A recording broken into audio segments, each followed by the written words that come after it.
ভাই উপরে যাবে দেখিয়া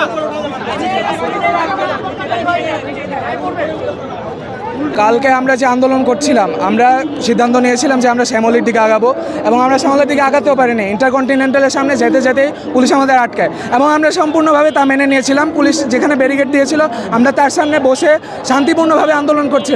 পুলিশ নিজের স্বেচ্ছায় একবারে অতর্কিতভাবে স্টুডেন্টদের উপর হামলা করে, সাউন্ড গ্রেনেড ফেলায় এবং আমাদের উপর টিয়ার শেল নিক্ষেপ করে এবং টিয়ার লিকুইড জেট স্প্রে করে। এটা কেন করবে? স্টুডেন্টদের শান্তিপূর্ণ একটা আন্দোলন যেটা নর্মাল কনভারসেশনের মাধ্যমে সমাপ্ত করা যায়, ওইটা ওনারা ঠিকমতো হ্যান্ডেল না করে পুলিশ আমাদের স্টুডেন্টদের উপর অতর্কিত হামলা করেছে এবং এই হামলার আমরা তীব্র নিন্দা জানাই এবং পুলিশের অবশ্যই আমাদের কাছে ক্ষমা চাইতে হবে। আমরা তো যমুনার দিকে আগাইতেই পারি নাই এবং না আমরা ইন্টারকন্টিনেন্টালের পাশে ছিলাম, আমরা ওই পাসই করতে পারি নাই। ওইখানে আমাদের পুলিশ আটকে দিয়েছিল, আমি ছিলাম একবারে ফ্রন্ট লাইনে, ও আমাদের আটকে দিয়েছে, আমরা সবাই ওখানে বসেছিলাম, আমাদের ওইখান থেকে উঠাই দেয় এবং আমাদের উপর লাঠিচার্জ। আপনারা তো ছবি দেখেছেন, ভিডিও দেখেছেন, সবই তো সামাজিক যোগাযোগ মাধ্যম। এরপরে পুলিশ নাটক করে যে পুলিশটা আহত হয়েছে। এই সমস্ত নাটক কি এখন মানুষ খায় না? তো এই যে ডিসি মাসুদ নিজে হাতে ব্যান্ডেজ লাগিয়ে ঘুরতেছে, এই সমস্ত ভুয়া জিনিস উনি তো ছিলই না, উনি পরে আসছে, উনি কোথা থেকে ব্যান্ডেজ লাগিয়ে ঘুরে, আর স্টুডেন্ট কারোর উপর কোনো হাত তুলে নেই। এবং ওনারা যে নাটক সাজিয়েছে এবং স্টুডেন্টদের উপর হামলা করেছে, শেখ হাসিনার আমলে শেখ হাসিনা পদত্যাগের পরে পুলিশকে একবার ক্ষমা করা হয়েছে, পুলিশকে আর ক্ষমা করা হবে না এবং কোনো স্টুডেন্টদের উপর কখনো পুলিশ হাত তুলতে পারবে না বিনা কারণে। আজকে পুলিশ এখানে আটকাইছে আমাদের এখানে শিল্পকলার এখানে। আমরা পুলিশকে সম্পূর্ণভাবে শ্রদ্ধা করি, আমরা পুলিশকে কখনো কিছু করবো না। ওরা আমাদের আটকাইছে, আমরা এখানে এই শিল্পকলার এখানে বসে আমরা উত্তরলিখা পুড়িয়েছি এবং করেছি। পুলিশের আচরণ আজকে আমাদের উপর কোনো হামলা করা হয় নাই পুলিশের পক্ষ থেকে এবং আমরা আশা করি পুলিশ ক্ষমা চাবে আমাদের। সেগুলোর আপডেট আপনারা তো দেখেছেন যে আমাদের উপদেষ্টা মহোদয়, 2 জন উপদেষ্টা আজকে সকালে মিটিং করেছে এবং কালকেও মিটিং করবে। আজকে সকালে ওরা আশ্বাস দিয়েছে যে পুলিশ আমাদের কাছে ক্ষমা চাবে এবং বাকি যে আলোচনার ভিত্তিতে বিভিন্ন প্রায় পক্ষের আলোচনা কথা শুনে তারপর হচ্ছে উপদেষ্টা মহোদয়রা করবে।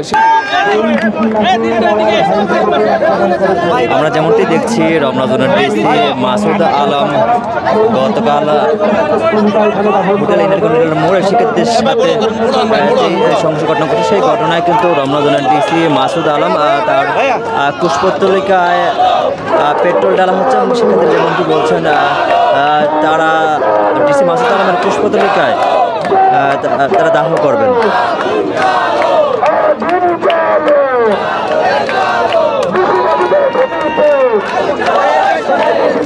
আমরা যেমনটি দেখছি ডিসি মাসুদ আলমের পুষ্পতলিকায় দাহ করানো হচ্ছে।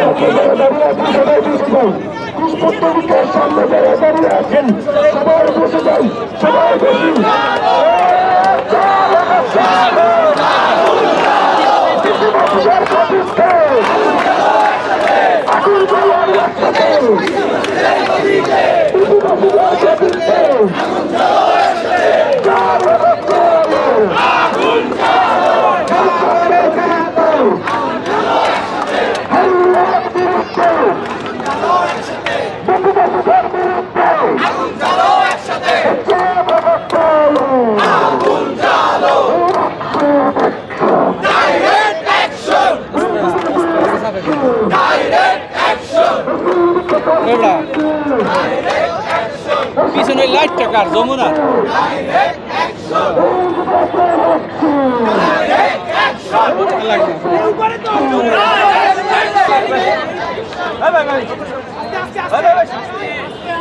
ভাই উপরে যাবে দেখিয়া